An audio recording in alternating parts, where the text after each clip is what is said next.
Subscribe to our channel by clicking the subscribe button. Click the bell button and enjoy the latest uploads from our channel.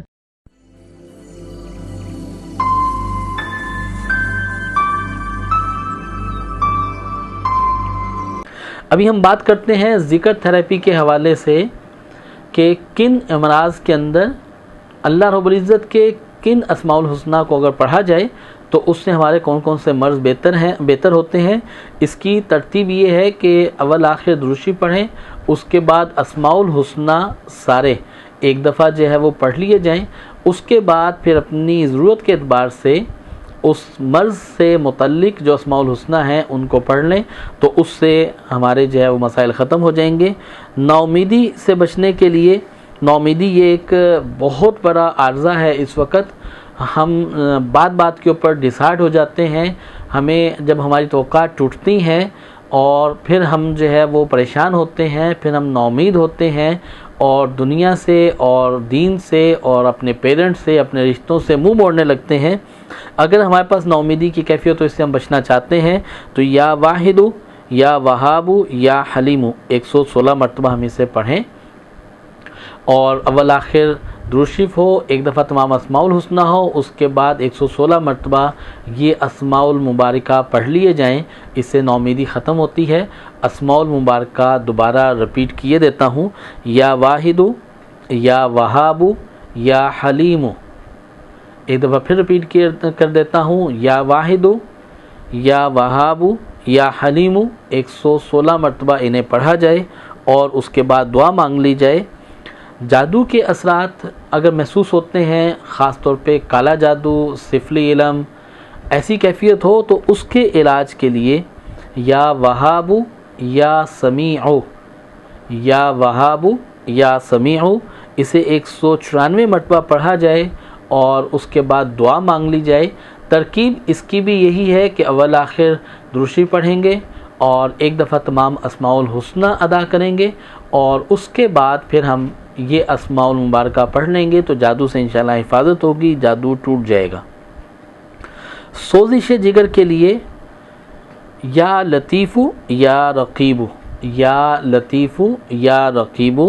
یہ 434 مرتبہ اس اسماء الحسنہ کو پڑھا جائے تو اس سے جگر کا ورم یہ بہتر ہوتا ہے، یرکان بہتر ہوتا ہے، پتا کی پتھری یہ بہتر ہوتی ہے۔ اگر گردے کا عارضہ ہو، گردے میں پتھری ہے یا گردے کا فیل ٹھیک نہیں ہے، گردے جو ہے فیلئر میں جا رہے ہیں اور ڈائلیسس کی ضرورت ہے تو یا حلیم یا رافع یہ 429 مرتبہ ان اسماء الحسنہ کا ورد کیا جائے دن میں کسی ایک وقت میں۔ یا حلیم یا رافع، یا حلیم یا رافع یہ کڈنی فیلئر میں اس کا 429 مرتبہ ورد کیا جائے، اور ترتیب جیسے میں نے پہلے بتائی کہ ایک مرتبہ درود شریف پڑھیں، اسماء الحسنہ سارے ایک مرتبہ ادا کریں پڑھیں، اور اس کے بعد یا حلیم یا رافع 429 مرتبہ اس کو پڑھیں۔ یہ گردے کے فیل کو کنٹرول کر لیتے ہیں۔ اگر فالج کا اٹیک ہو جائے اور فالج ہو تو دن میں کسی بھی وقت میں تمام اسماء الحسنہ ایک دفعہ ادا کر کے اس کے بعد 114 مرتبہ یا جامع اس کو پڑھا جائے تو اس سے فالج کے اثرات ختم ہوتے ہیں اور انسان کی طبیعت بہتر ہوتی ہے۔ اگر اخراج خون زیادہ ہو، وہ کسی بھی وجہ سے ہو، خون کے اندر جمنے والے خلیات اپنے فعل کو چھوڑ دیں جس سے بلیڈنگ ہونے لگتی ہے۔ عموماً جب کوئی بھی مرض شدت اختیار کرتا ہے تو اس میں بلیڈنگ ہونے کے چانسز ہوتے ہیں، اور اسی طرح سے خواتین کے بعض کنڈیشن میں بلیڈنگ زیادہ ہو جاتی ہے، ویکنسز ہونے لگتی ہے، فائبرائڈ کی بعض حالتوں میں بلیڈنگ زیادہ ہونے لگتی ہے، بعضوں کو نکسیر کا عارضہ ہوتا ہے تب بھی بلیڈنگ زیادہ ہونے لگتی ہے۔ تو بلیڈنگ کو روکنے کے لیے،